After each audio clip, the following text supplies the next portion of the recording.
बिस्मिल्लाहिर्रहमानिर्रहीम। अस्सलाम वालेकुम। मैं हूं आपके साथ मशल बुखारी और आप देख रहे हैं मेरा चैनल मशल बुखारी ऑफिशियल यूट्यूब चैनल।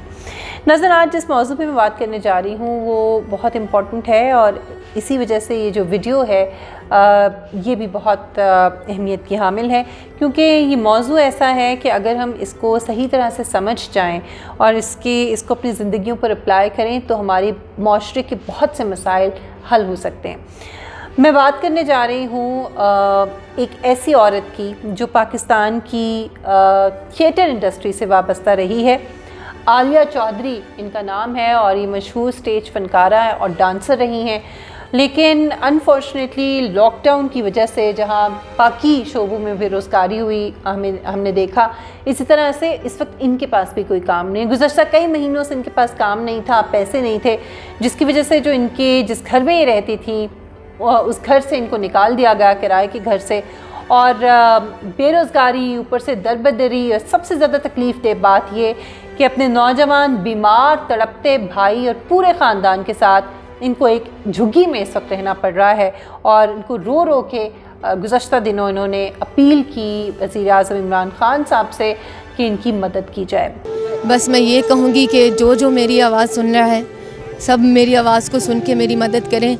जब मैं पहले अरूज में थी मेरे साथ साथ थे, तो अब भी मैं उनसे कहना चाहूँगी ये सारी चीज़ें अल्लाह के हाथ में होती हैं। अरूज और ज़वाल, मेरे पे अगर ये दिन आया है तो अच्छे भी आ जाएंगे। प्लीज़ मेरी मदद की जाए। मेरा भाई बहुत ज़्यादा बीमार है। जिस हालत में हम हैं इस तरह मैं कभी भी नहीं रही।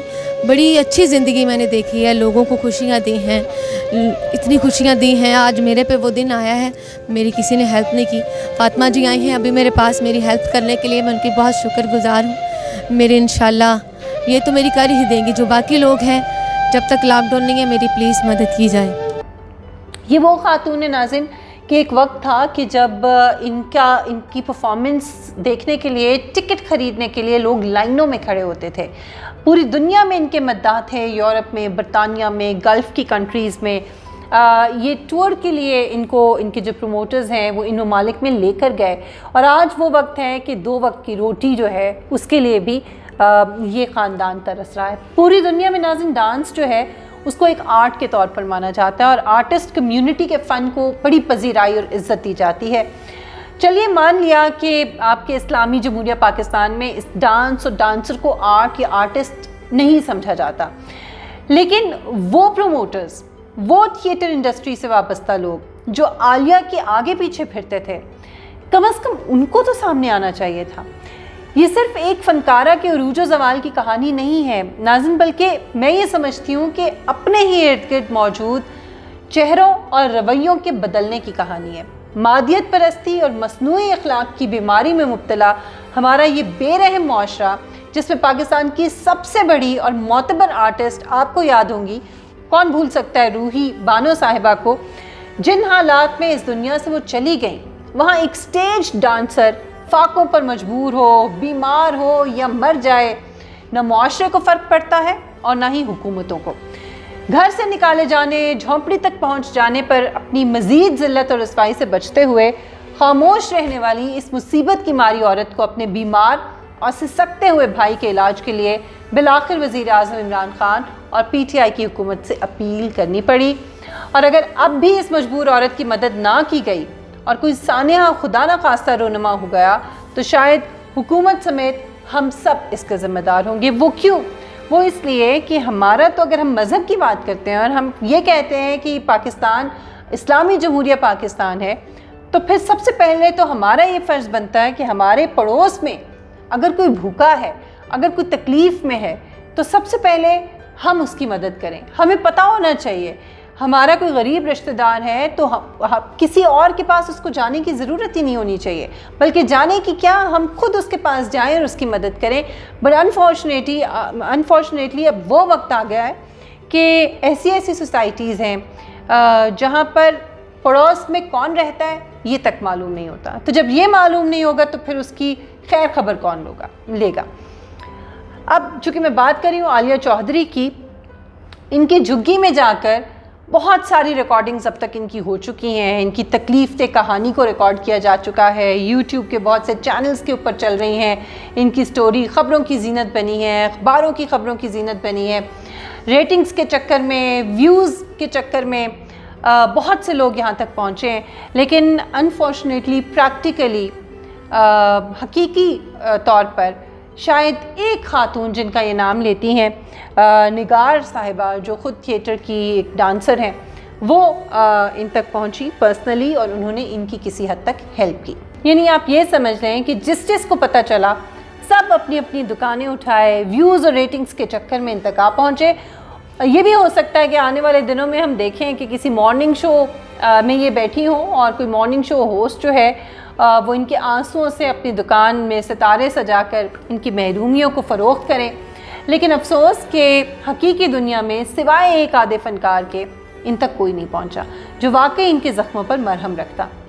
मेरा मकसद इस वीडियो के बनाने का सिर्फ़ और सिर्फ इंसानी हमदर्दी के तहत इस वीडियो के ज़रिए ये मैसेज पहुंचाना है कि ये वक्त कभी भी किसी पर भी आ सकता है।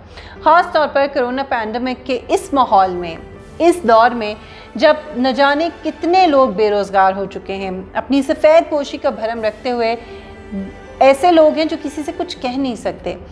ऐसे में आलिया चौधरी, भूल जाइए कि वो एक आर्टिस्ट है, भूल जाइए कि वो एक स्टेज डांसर थी, सिर्फ ये देखिए कि एक औरत को अपने सारे लिहाज, अपने सारे भरम तोड़कर अपने तड़पते सिसकते जवान बीमार भाई के इलाज के लिए हाथ फैलाना पड़ा, हुकूमत से अपील करना पड़ी है। जिसके बाद जैसे कि मैंने आपको बताया कि पंजाब हुकूमत ने इसका नोटिस लिया। Chairperson women protection authority Fatima साहिबा आलिया चौधरी के पास इसकी झोंपड़ी तक पहुंची, इसके भाई के इलाज समेत इस मुसीबत ज़दा ख़ानदान की फ़ौरी मदद की यकीन दहानी कराई, इनसे वादे वईद हुए। लेकिन अफसोस कि आज कई दिन गुजर जाने के बाद भी पंजाब हुकूमत का ये वादा वफा नहीं हो सका। क्या हुकूमत वक्त एक पाकिस्तानी मजबूर, बेघर और बीमार औरत की ज़िंदगी की मुहाफ़िज़ और ज़ामिन नहीं है?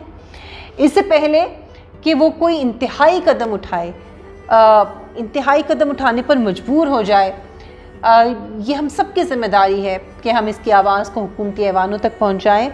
और मेरी आप सबसे ये अपील है कि आप इस वीडियो को इतना शेयर करें कि ये पंजाब और वफाक के ऐवानों तक, हुक्मरानों तक पहुँच जाए और प्रैक्टिकली इस औरत की मदद की जाए।